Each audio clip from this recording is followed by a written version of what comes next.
लोकसेवा न्यूज 24 तास विशेष रिपोर्टर। टीईटी रद्द करण्यासाठी शिक्षकांचा कोल्हापुरात महामोर्चा, शासनावर अन्याय केल्याचा आरोप। 5 डिसेंबर रोजी कोल्हापूर शहरात टीईटी परीक्षा रद्द करण्याच्या मागणीसाठी भव्य महामोर्चाचे आयोजन करण्यात आले। जिल्ह्यातील शिक्षक मोठ्या संख्येने या आंदोलनात सहभागी झाले। शिक्षकांनी शासनाच्या निर्णयांवर तीव्र रोष व्यक्त करत टीईटी रद्द करा, शिक्षकांना न्याय द्या अशा घोषणांनी कोल्हापूर शहर दुमदुमून टाकले। शिक्षकांवर टीईटी लादून अन्याय, शिक्षक आमदार जयंत तासगावकर। या मोर्चात उपस्थित राहून पुणे विभाग शिक्षक आमदार जयंत तासगावकर यांनी शासनाच्या धोरणांवर तीव्र टीका केली। ते म्हणाले, शिक्षकांवर टीईटीची सक्ती करून अन्याय करण्यात आला आहे।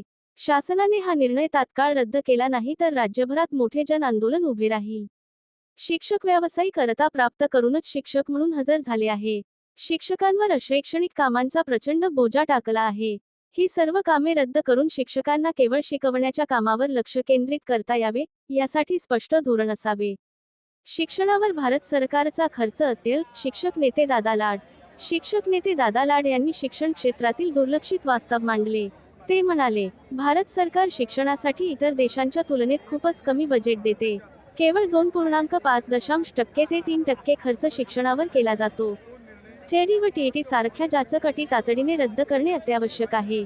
शिक्षक पुन्हा एकदा ताकदीने मैदानात उतरणार आहेत। टीईटी म्हणजे शिक्षकांच्या माथ्यावर बसवलेला भूत, भरत रसाळे। शिक्षक नेते भरत रसाळे यांनी शासनाच्या धोरणांवर रोष व्यक्त करत म्हटले, टीईटी सारखे भूत शिक्षकांच्या मूलगुटीवर बसवून जाणून बुजून त्रास दिला जात आहे। टीईटी रद्द केली नाही तर देशभरात उग्र आंदोलन पेटेल। एमपीएससी यूपीएससी अधिकाऱ्यांना पुन्हा परीक्षा घेतली का? बबनराव केकरे।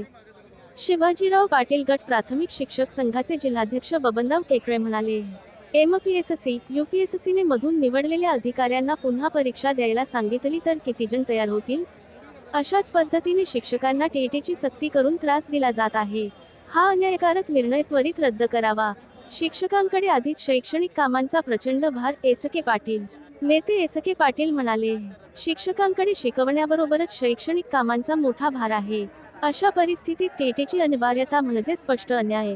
केंद्र शासनाने योग्य निर्णय घेऊन शिक्षकांना न्याय दिला पाहिजे। तौदकर सर यांची टीका, शिक्षकांना शासनाचा जाणून बुजून त्रास देण्याचा प्रयत्न। प्राथमिक शिक्षक नेते तौदकर सर म्हणाले, कुंभमेळ्यासाठी शासनाकडे 18,000 कोटी रुपये आहे, परंतु शिक्षणावर खर्च करण्यासाठी शासनाकडे पैसे नाही। शिक्षकांना लक्ष करण्यासाठी टीईटी सारखे भूत त्यांच्या डोक्यावर ठेवले आहे। भारत शिक्षणावर अत्यल्प खर्च करतो। शिक्षकांच्या कामाचा आदर केला पाहिजे। दस्तगीर फकीर आणि संदीप पाटील यांची मागणी। या दोन्ही शिक्षक नेत्यांनी सांगितले, शिक्षकांना पुन्हा पुन्हा आंदोलनासाठी रस्त्यावर उतरावे लागू नये म्हणून शासनाने टीईटी त्वरित रद्द करावी। शिक्षकांची सर्व अशैक्षणिक कामे बंद करून त्यांना फक्त शिक्षणावर लक्ष देता यावे, अशी व्यवस्था करावी। कोल्हापुरातील टीईटी रद्द आंदोलनाने राज्यात प्रचंड चर्चा निर्माण केली आहे। शिक्षकांनी एकमुखाने एकच मागणी केली, टीईटी तात्काळ रद्द करा, शिक्षकांना न्याय द्या। शासनाने त्वरित निर्णय न घेतल्यास राज्यभरात मोठ्या आंदोलनाची चेतावणीही यावेळी देण्यात आली।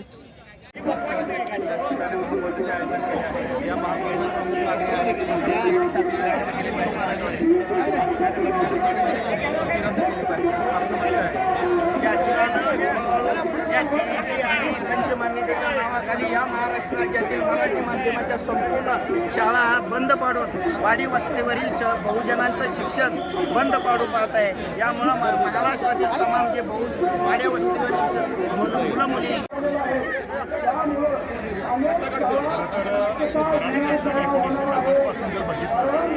प्राथमिक शिक्षणावरचा खर्च कमी करतात। जे विनायकाने सांगितलं होतं की शिक्षणावरचा खर्च वाढवून जावा। जगाचा आज जर बघितला विचार केला तर फिनलंड असेल, ऑस्ट्रेलिया असेल किंवा इंग्लंड ज्यांना 56 देशावरती राज्य केले, या सगळ्यांनी शिक्षणावरचा खर्च वाढवला आणि एकमेव असा आपला भारत आणि आपला पुरोगामी भारत असा की शिक्षणावर खर्च कमी करतो आणि इतर ठिकाणी खर्च करतो। परवाच आता कुंभमेळ्याला 18,000 कोटी रुपये जाहीर मध्यंतरी आपल्याला माहिती असेल की महाराष्ट्रामध्ये काही आमदार एकमेकांवरती आरोप करत असताना करत होते की 70,000 कोटीचा भ्रष्टाचार झाला। काही ठिकाणी आपल्याला माहिती कालच निलेश राणे साहेबांनी जाहीर केलं की 15,000 रुपये ते 25,000 रुपये नगराध्यक्ष पदाचा दर सध्या सुरू आहे. म्हणजे आम्हाला हे म्हणायचं आहे की महाराष्ट्र असो किंवा भारत सरकार असो यांच्याकडे आर्थिक सुबत्ता नाही असं नाही आहे. ती आर्थिक खर्च करू शकताय, पण अमर सिंग यांच्या भाषेत जर सांगायचं तर त्यांची मानसिकता नाही आहे की प्राथमिक शिक्षणावरती खर्च करावा.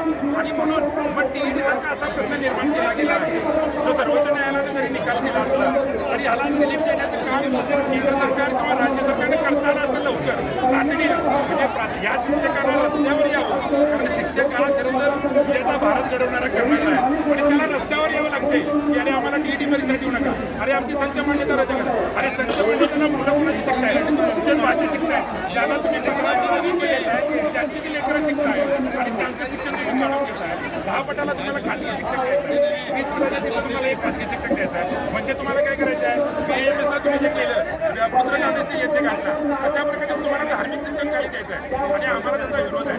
तुम्ही धार्मिक शिक्षण देण्यासाठी जर असं करण्याची शेड्यूल तयार करत असाल तर ही अत्यंत चुकीची गोष्ट आहे. आणि म्हणून रस्त्यावर आम्ही जे उतरलोय हे टीईटीसाठी जरी उतरलो असलो तरी गोरगरिबांच्या शिक्षणासाठी सुद्धा उतरलो. संच मान्यता अत्यंत महत्त्वाचा विषय आहे आणि यामुळं नुसतं आता आम्ही ओरडून चालणार नाही. जो मतदार आहे, जो समाज आहे, त्या समाजाला ओरडलं पाहिजे आणि त्याने रस्त्यावर आलं पाहिजे.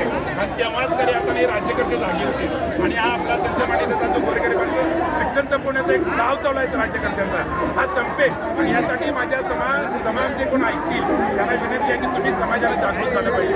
तुम्ही ज्यावेळी मतदार जागृत व्हाल आणि सरकारने तुमच्या लेकरांना चांगलं आणि दर्जेदार शिक्षण द्यायचं राहणार नाही. आणि त्यासाठी शिक्षक हा रस्त्यावरती आलाय, दुसऱ्यांदा आलाय. जर ही आमच्या मागण्या मान्य झाल्या तर मोठं आंदोलन भविष्यामध्ये होईल. जे 77 साली 54 दिवसाचं झालं होतं तशा प्रकारचं आंदोलन भविष्यात होईल. आणि म्हणून आदरणीय मुख्यमंत्री, उपमुख्यमंत्री, देशाचे पंतप्रधान या सर्वांना विनंती आहे की आमच्या मागण्यांच्याकडे लक्ष देऊन गोरगरिबांचं शिक्षण, टीईडीसारखा जो शिक्षकांनी अनेकांनी आत्महत्या केल्या, ही लाजीरवाणी गोष्ट आहे या भारताला की शिक्षक आत्महत्या करतोय मानसिक टेन्शन. म्हणून याकडे लक्ष द्यावं आणि आमच्या या मागण्या मान्य कराव्यात अशी केंद्र सरकार आणि राज्य सरकारला विनंती. शिक्षक